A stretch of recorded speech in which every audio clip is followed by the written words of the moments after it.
लोग कहते हैं घर मेरा और संत महात्मा कहते हैं नागर तेरा नागर मेरा। ये तो एक चिड़िया रैन बसेरा, कौड़ी कौड़ी माया जोड़ी जोड़ भरेला थैला, कहत कबीरा सुनबे साधु संग आएगा नहीं डेला। 2 दिन का मेला, एक दिन उड़ जाएगा हंसा खेला, एक दिन हमारी आत्मा निकल जाएगी। ये फोटो सबकी लगने वाली है। आपकी घर वालों ने, आपने जितना मेहनत किया बच्चे के लिए, पत्नी के लिए, परिवार के लिए, आपकी कीमत कितनी हुई? 1 फुट बाय 1 फुट का फोटो लगा हुआ है। थोड़े दिन के बाद में आप उसकी पूजा करोगे, जयंती मनाओगे, पुण्यतिथि मनाओगे। बाद में धीरे धीरे जो आपका बच्चा होगा, उनका पोता होगा, वो जूना मतलब एक फोटो खराब हो गया, उसको निकाल के बंगाल में फेंक देगा। है आपकी कितनी कीमत? इसीलिए बाबा जय गुरुदेव जी महाराज ने कहा कि आपके शरीर रहते हुए, सांस रहते हुए आप परमात्मा की भजन कर लो, सिमरन कर लो, ध्यान कर लो, भजन करो। आपके कर्म आपके साथ आएंगे। जब आपका दश विधि हो जाएगा, आपकी आत्मा धर्मदाय के सामने पेश की जाएगी। आपने जन्म से लेकर मृत्यु तक कितने अच्छे कर्म किए, कितने पाप कर्म किए, कितने किसी को लूटा, तो जब वो आपके सामने फिल्म दिखाई जाएगी। दोनों हाथों में चित्रगुप्त बैठे हुए हैं। एक चित्रगुप्त लिखता है आपके अच्छे कर्म और एक चित्रगुप्त लिखता है आपके बुरे कर्म। इतना ही नहीं, चोपड़ी में तो वो तो लिखा जाता है, लेकिन आपके शरीर के अंदर में एक फिल्म बनती है, एक कैमरा ऐसा फिक्स है, और फिल्म आपके सामने दिखाई जाती है। आपने किसके खेत में कितनी घास काट लिया, क्या किसी फसल काट दी, किसको क्या किया, माँ बाप की सेवा नहीं की, जितने जितने तूने बुरे कर्म किए हैं उसकी की तरह आपको सजा मिलेगी। हम हमारे आंखों के सामने देखते हैं 184 योनि के जितने भी जीव हैं, सभी कुत्ता, बैल, गधा, जो भी हम आप लोग 184 योनि में कीड़े मकोड़े देख रहे हैं, सभी हम अपने अपने कर्मों के भुगतान भुगत रहे।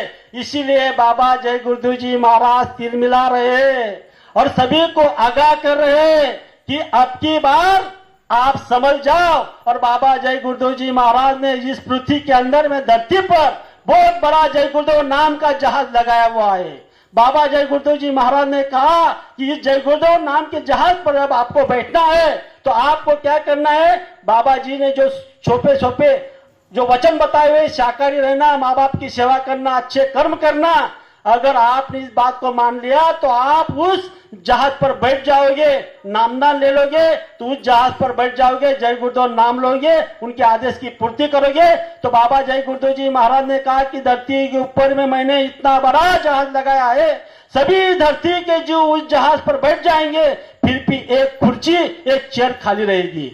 इसीलिए बाबा जय गुरुदेव जी महाराज इस धरती पर आए, लेकिन हम आप लोग ना समझे के कारण संत महात्मा के पास जा नहीं सकते। क्यों? क्योंकि हम आप लोगों को कोई प्रेमी अगर समझाता है, उनकी बात हम मानते नहीं। लेकिन जब आपको नरक की यातना सहनी पड़ेगी, आपको पता नहीं नरक में कल्पों तक आपको सड़ाया जाएगा।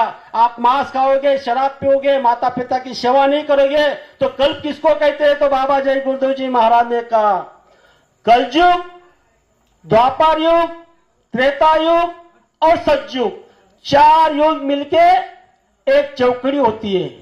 और ऐसी 72 चौकड़ी मिलके एक मनु होता है, और ऐसे 14 मनु मिलकर एक कल्प होता है। अब उसकी व्याख्या, उसके वर्ष अगर हम गिनेंगे तो कलयुग है 4,32,000 वर्ष की आयु, द्वापर युग है 8,64,000 की आयु, त्रेता युग है 12,96,000 वर्ष की आयु, और सतयुग है 17,28,000 वर्ष की आयु। 43 लाख वर्ष तक एक चौकड़ी होती है। ऐसे 72 चौकड़ी मिलके एक मनु होता है, ऐसे 14 मनु मिलके एक कल्प होता है। कल्पों तक आपकी आत्मा को सड़ाया जाएगा। इसीलिए संत महात्मा तिलमिला रहे, और अब की बार आप शाकाहारी हो जाओ, आपकी आत्मा की संभाल हो जाएगी, आपकी आत्मा नरक में नहीं जाएगी, आपकी आत्मा 184 योनि में नहीं जाएगी। इसीलिए तो यह सत्संग हो रहा है। ये सत्संग का माध्यम बाबा जय गुरुदेव जी महाराज ने इस धरती पर दिया हुआ है। आप इसमें से अगर कोई भाई, कोई प्रेमी मन ही मन संकल्प कर लेंगे, अगर वो शाकाहारी हो जाएंगे, तो उसकी आत्मा की भी संभाल स्वयं बाबा जय गुरुदेव जी महाराज करने वाले हैं। तो कलयुग में कलयुग जाने वाला है।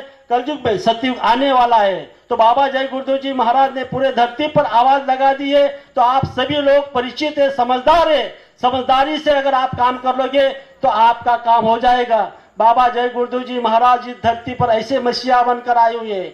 जिस प्रेमियों ने, माता बहनों ने बाबा जय गुरुदेव जी महाराज से नाम का दान लिया है, ऐसा कोई प्रेमी नहीं कि उसको अनुभव नहीं हुआ होगा। हर प्रेमी को अनुभव हुआ है, इसीलिए तो सब प्रेमी आज सत्संग में आए हुए हैं।